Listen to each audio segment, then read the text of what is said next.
सुबह उठने में जोर आता है, पढ़ते टाइम नींद आती है। इतनी ठंड में मुझसे उठकर नहीं पढ़ा जाता। कल से पक्का सुबह जल्दी उठ जाऊंगा। हर दिन यही सोचकर सो जाते हो ना। लेकिन कभी पूछा है अपनी माँ से कि वो सुबह बिना किसी के जगाए 4 बजे क्यों और कैसे उठ जाती हैं? कभी पूछा है अपने पापा से जो रात की नाइट शिफ्ट से लौटते हैं कि पापा कहीं रात को ठंड तो नहीं लगी आपको? कभी सोचा है अपनी माँ से कि रसोई की जल्दीबाजी में उनकी उंगलियां कितनी बार जल गईं, सिर्फ इसलिए कि कहीं खाना लेट ना हो जाए? और तुम बिस्तर पर टेंशन से बचने के लिए सोते हो, जबकि तुम्हारे पापा तुम्हारे फ्यूचर की टेंशन दूर करने के लिए जागते हैं। तुम किताब सामने रखकर ख्वाबों की दुनिया में खो जाते हो और तुम्हारी माँ तुम्हें पढ़ते देख अगले साल की स्कूल की फीस की चिंता करने लगती है। अगली बार जब तुम्हारे पापा अपनी जेब से तुम्हारी ट्यूशन फीस निकाल कर देंगे तो एक बार पूछना, पापा आपके अपने खर्चों के लिए पैसे बचे हैं ना?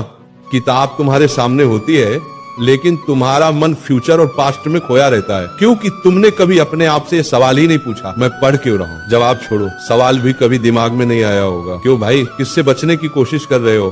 क्या सोच रहे हो? माँ बाप को धोखा दे रहे हो